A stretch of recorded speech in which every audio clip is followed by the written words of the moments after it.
search, you have left hand side a pseudocode for linear search only. So wherever you are using equal sign in the program, you are replacing it with a arrow sign. For example, for index value should equal to 0, it is assigned as arrow sign. When you compare any value, if array of I is equal to x in the program, you replace double equal sign with a single equal sign. That are the small things. Generally we all do mistakes while writing a pseudocode. Sometimes we get confused that whether we are writing algorithm or pseudocode, but you should be very much careful what is a pseudocode. Let me share another example is that for proper pseudocode, you should have an input and output statement. That input is the numbers storing in an array, and then output is the maximum element or the peak element. Then you assign a value, so you use an arrow sign. Then you start a loop, then you use an arrow sign to n minus 1. You don't use a for bracket for the for loop, and in case of if condition also, you don't use a bracket for if also. You generally use an arrow sign, and rest all the things are almost similar. So this small thing you need to consider while writing the pseudocode. So don't get confused about with the algorithm, with the program, and with the pseudocode. Rest all the things through I have seen. It's okay and fine. Thank you for sharing the screen. Sir, I'm ready with algorithm, sir. Okay, because basically I will be like to watch the algorithm, because that will be I am asking to write the pseudocode, write the algorithm. So you should be very much. So should I Please. share my screen? Yeah, sure, please.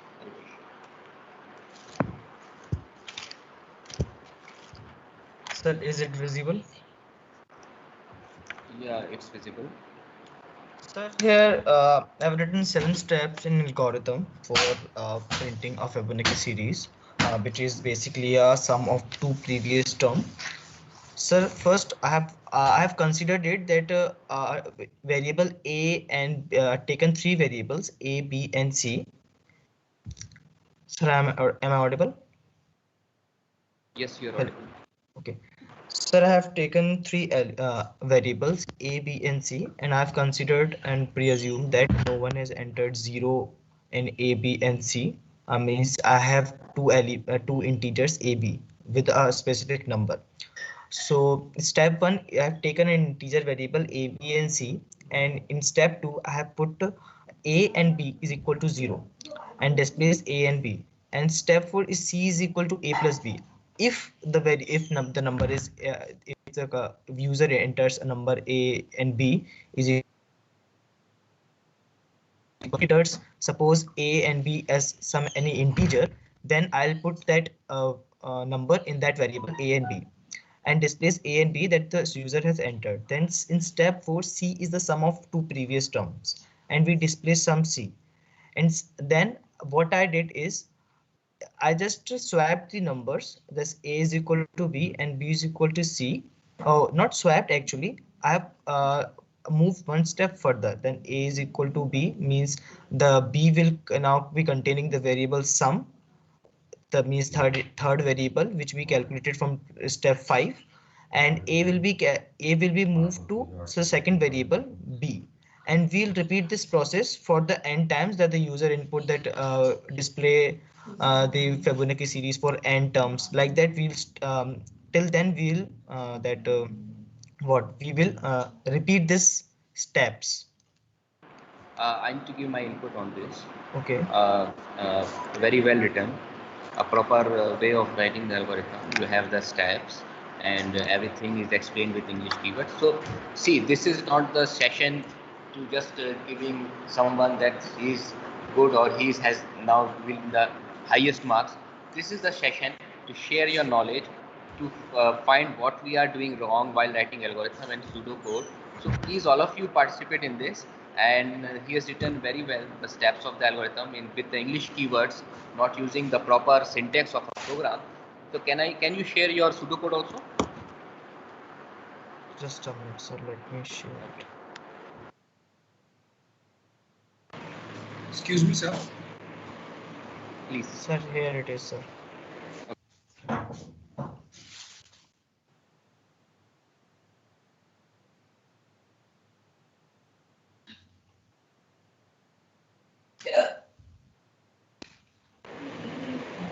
Yes, sir. So is it visible? Yeah, it's visible. Sir, I have written a pseudocode this like this. If a number that what I have mentioned in my that algorithm, that if a user enters A and B and it does not enter, then I took a length actually. If the two numbers are less than one, then print no series actually, because there will be no series. Like suppose a user does not input a variable B, so there will be no series, because we will be having no terms to add actually the previous term and the next term. And if the length actually is equal to 1, means only variable 1 is entered, then actually I can even merge first and two step. I have written double actually. These are somewhat similar. Uh, okay, this is the pseudocode. But I think there may be you can replace equal sign with some arrow sign, or you can use arrow sign where you Sir, are excuse using. me. Yes sir, In yes place sir. of pre and post, can we write predecessor and successor? I think. Please So, let me finish with this pseudocode, and then I will come to you. so no, I'm asking a doubt in this pseudocode itself. Okay, yes, please. So he's taken pre and post, right? So like the previous number and the post number. So in place of that, we can write successor and predecessor. Basically, it's up to you how you are. Maybe you can finish this code in 3 lines, or maybe you can explain it by giving more, writing more if else loops. But the main point of today's session is that I need to see where you are creating problem for writing the pseudocode. For example, can I can anything is replaced with an arrow in this pseudocode? Yes sir. The Yeah. assignment that I made Yeah. in first and second variable, that I can which I'm assigning equal to 1, that Yeah. I can replace with then arrow. So please be very careful while writing the pseudocode, because that will be affecting while evaluating your answer sheets for the catch one. Because if someone is writing a proper pseudocode, although sorry, and if someone is writing the program, and although he has done some mistakes while writing the pseudocode, he has not used the proper syntax for the pseudocode, then there will be a reduction of marks whether he has written the program correct or not. So please be very careful for this. Let me yes, anyone ask? Excuse me, sir. Excuse me, sir. Hello. Yes, yes, please. Sir, I had a query related to his algorithm, sir, which you presented. Can you please show the screen? So you want my algorithm? Yeah. Okay, just a minute.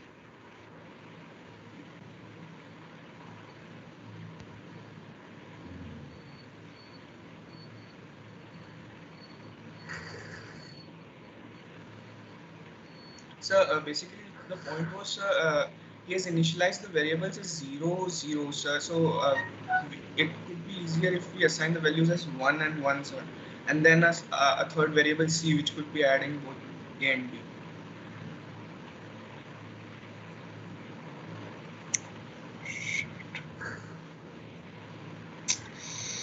Shit. I think you want to say that we start with 1 and 1, and then we Yes, sir. yeah, okay, that can be also possible. There is also another way of writing Fibonacci series. It's also okay.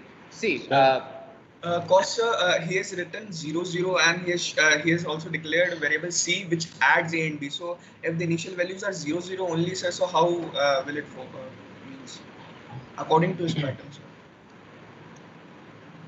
yeah, in that case, you can do one thing. You can start with 1 1 and initialize any variable as 0 with some other variable, and then you can add the values. Yes, sir, so can because you, he has initialized the variables as 0, 0, so both Yeah. the variables. Yeah. can you check my algorithm and pseudocode if the writing syntax is right? Sir, actually, sir, I'm not able to present right now. I don't know what is happening. It is not presenting. So I have shown, sir. Is it Okay, necessary to show it again? uh, let me speak again regarding this session. There is no race for this session. Please avoid yourself to getting in race. Uh, you need to have some knowledge or learn. So basically, if anybody is missed out, we will discuss this in the next class, along with the merge sort program which we have given, along with the new problems that we are discussing. Let me share you with one of the small thing regarding say, algorithm and pseudocode. Then I'm coming to the student. Few days back, or maybe few months back, I have given an interview for a postdoc position in Ireland from National University of Ireland, Galway, and generally postdoc is after PhD. This is a research-based job, and in that research we need to publish some high-quality papers and to have some grants for the organization. So when we write generally a paper, we create an algorithm, we design an algorithm, and once we design an algorithm, we write a pseudocode, a prototype of that, and then we go for the implementation part. So when they have interviewed me, they have asked about my PhD work, and they said, whatever you are using, you are saying that you are using reinforcement learning with fuzzy inference system. You're also using neural network evolution. So what is your pseudocode? Just can you explain me? So they doesn't ask me to share my screen, but I was aware that they want to see the whole pseudocode. So they're giving me time to explain around 15 minutes. I very very fast I write my pseudocode because it's my work, so it doesn't take much time to write the pseudocode. Otherwise, if it's something a new problem, maybe I have taken a lot of time. So they just want to see if the person can write the algorithm. It is then he can implement the program also, he can solve the problem also if he's able to write the pseudocode and algorithm. And you know what, how they were offering around 45,000 euro as per annum. So they have lots of funds and things. Basically, I want to tell this story. The purpose of this, that why it is important to study data structures and analysis of algorithm. Why it is important to study data structures and algorithm. So it is very, you need to be very attentive how you are writing the pseudocode, how you are writing the algorithm. So please take extra care other than writing the program also about the algorithm section also. Even the companies can ask you write the algorithm for uh, how to insert an element uh, in a stack and implement using an array. So you should know how to write the pseudocode. In that time, if you make mistake, you make mistake that you write an algorithm instead of writing pseudocode, then there will be a bad impression. So that's the purpose of this session. Please, who is the next person? So it's me, Ayushman. Yes, I please. So should I present the program or the pseudocode and algorithm? I think it's better to present the first the pseudocode and algorithm. Okay. Is it visible? Visible. So this is the pseudocode and algorithm for the Fibonacci program function. So I've used recursion to get the Fibonacci number. Like if I have to get the nth Fibonacci number, and this will be our base case. If n is equal to 1, we'll return n. Else we'll call recursively n minus 1 and n minus 2 and the sum of the two. And as for the algorithm, we have I've written the same thing in words. So in this you have created a function, and pseudocode is very precise. One of the definition of pseudocode is that it should be very precise, and this is very precise pseudocode, and you have written the algorithm and the steps also. So it's okay. You should know the difference between the pseudocode and the algorithm. They are not the same, first of all. And Yes. now with this prototype, the prototype which we are seeing right now in the screen for the Fibonacci series, that is the pseudocode, we can easily write the program also. So that is the benefit of writing pseudocode. Algorithm will tell you the steps. For example, if you are explaining a problem to someone, then you say, sir, I take a time and I will explain you using some steps. Then you are writing the step. It is an algorithm. So he says that please create a flowchart for this. Then you create a flowchart, and then he says I want to see the prototype model. So the prototype model will be your pseudocode that you are going to implement as a program. So that's, thank you for sharing, and it's very good that you know the difference between algorithm and the Fibonacci series. See, I am again telling you, I am not checking the code of Fibonacci series. This you all already know. Fibonacci, factorial. I am just checking how you are writing the pseudocode and algorithm, because in your catch one, there is sure there will be questions that please write the pseudocode of linear search and write the algorithm also, and please explain what is linear search, why linear search is not a divide and conquer approach, why it is a brute force algorithm. So you should know these things, terminologies, and that will be helpful for you. So anyone else like to add something by sharing their screen? What about other fellows in the class? So I have also created, but only pseudocode for the Fibonacci series and the code part only. Okay. But sir, I have a little doubt regarding Yeah. the code part, so Okay, Anuj, after you session. can. Okay, Anuj, you can ask your doubt and you can share your screen also. Okay, sir.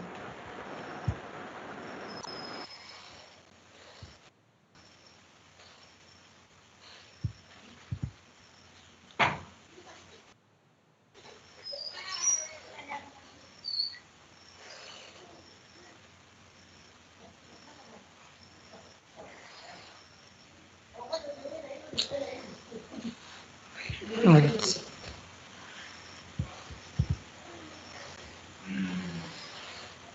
So can you see it? I was yeah. I So can I see. just use a notepad for this, and so I just chose a didn't choose any very precise or any method for it. I just go with the simple method only. Then it is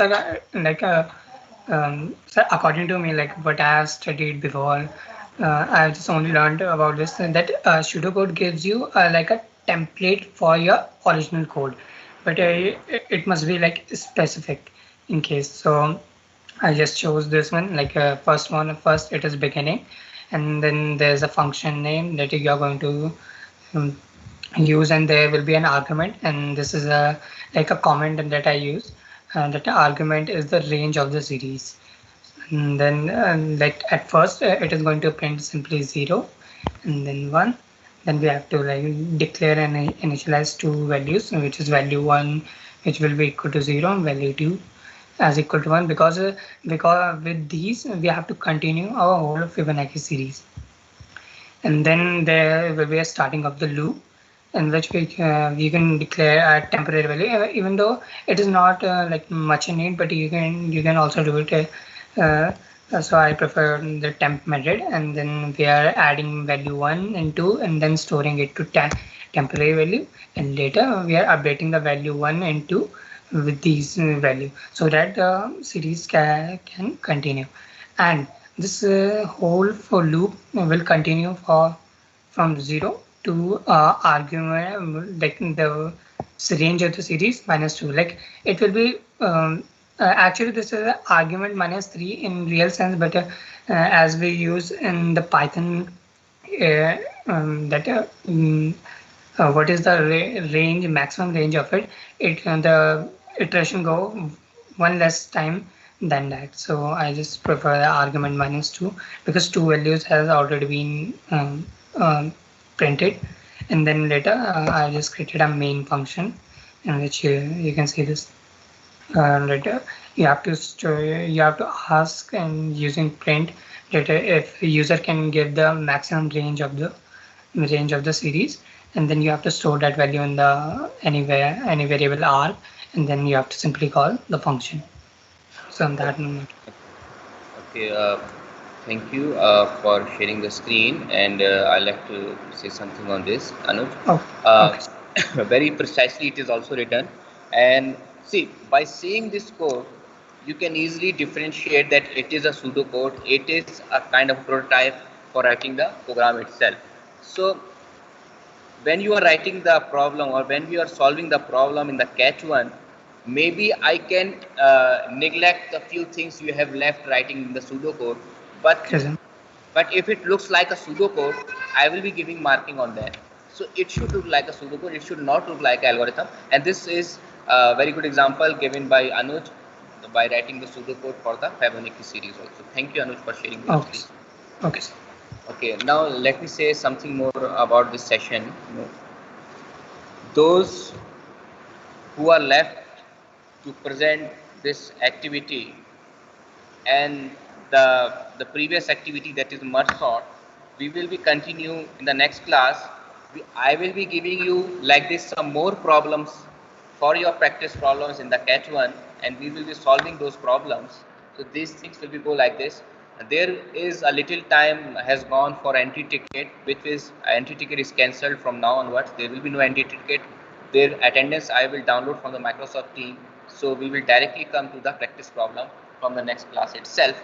Let me share one of, I like to share one thing more about the catch one. Please give me time. Set the last two numbers of series. If it is 0 or then return 1. Okay, at the last two numbers of series. One of your friend has given some suggestion. So maybe we can note down in the chat box. So yeah, I need to share this thing. So you should be very much clear with the pseudocode and algorithm, because that is I am going to ask you in the catch one. Next, I need to tell you something more. Uh, where it is? Okay. This one is data structure. Okay, this I have already told you that you need to study all these things. Classification, data structure. Next, about the linked list. See, the linked list is majorly this section. The major writing the pseudocode is basically going to be covered in unit module 3. So what you are going to do in the catch one, basically you should know what is a linked list, how to create a class or structure to insert a node in the list, to assign a value. So this much of a small code you should know for the linked list. How you can show that insertion and deletion by making out a figure, where I have shown you one of the slides that there are 3 steps for insert the node in the linked list. First you create a node, then you assign a value, and then you maybe you can insert at the front. So these steps you should know while explaining how the insertion happens in a linked list. Basically what is happening at the back, this will be covering in the unit module 3, because it is a part of unit module 3, so you don't need to go detail in this linked list. Similarly, let me share for the stack also. This one, before coming to this, yeah, so in the stack also you should know how to insert an element in a stack. So you should know the main condition, that is stack is overflow or not, a little bit things about push and pop, and then a slight thing like the array implementation of stack. So in stack you generally push an element, and then you increment the top variable from 0 to 1 and 2 and 3 and 4 and 5 like this. And then if you want to pop an element, you subtract an element from the top, that is 7 10 2, because what is not from 7 10 2 but from 2 10 7, because from at the top only you can delete and insert in a stack. So these things you should know about stack and queue. And then for asymptotic notation, you should be know uh, what is big O notation, why omega asymptotic notation are used for what purpose, and then you should know what is big omega notation, what is big theta notation, how you create the graph of this, what is fn, what is cgn, and then you should know the space and time complexity, why they are important for an algorithm, and how to measure space and time complexity. So you can say that you measure with the increase in the size of the input size, with if it increases with the runtime is also increasing, then you say that it is a O notation. Then if it is not increasing, then you say it is an average case. If it is the runtime is lower than the whatever the input size, then you say it is the optimal case. So you should know all these things, little things for the asymptotic notation. And please very well prepared with the sorting and searching you should know how to write the algorithm for whatever the sorting we have discussed. Some of you are saying that we have not seen the code like this, but I have shared the code like you know, if you know the steps of writing the bubble sort, you can easily write the code also. I don't expect you in the cat 1 that you write everything starting from hash include to the last braces. If you write this much question also in your cat 1, I will be giving marks for this, for the program, not for the algorithm or pseudo code. Pseudo and algorithm should be complete. So this is the things. Yeah. I have a doubt. So the Yeah. exam will be open book, right? Yeah. So we are allowed to use notes, like your slides are on a computer. So can we open them? And is the use of internet and Google allowed? Please let me ask this question. A very good question. Uh, if the students can use the internet or they can use the soft copies or not. So let me ask the question with Dr. Francis, who is in charge of computer examination, or maybe I can ask from Dr. Mohan also, or maybe the Okay. team also. Okay, so I will in the next class I will tell you how you can use or not. Okay. Thank you. Okay, so this is all for the today's session, and in the next class we will continue again with the same thing and some more practice problems and some more discussions on the CAT. Excuse me, sir. Yeah, please. Sir, in that question in which we had to find the peak of the element, Yeah. if we had to nicely answer it, do we write that for a sorted array and then we write the case for it, or do we need exactly find the case whether it is a sorted array and then write then this is the peak, and then take a case for whether it is not a sorted array and then write the case? Like, do we need to write the whole program for the to find whether it is sorted or not? See, if it is asked that you need to use any approach of divide and conquer or any approach of bubble sort or the merge sort in this particular problem, then you can use. Otherwise, you need to just find the peak element. That means without those cases. Yeah, but I think because we are talking about all these things using the module 2 of sorting and searching, is good if you can include the sorting part of in this question, because taking the syllabus sorted course. So With the whole code part.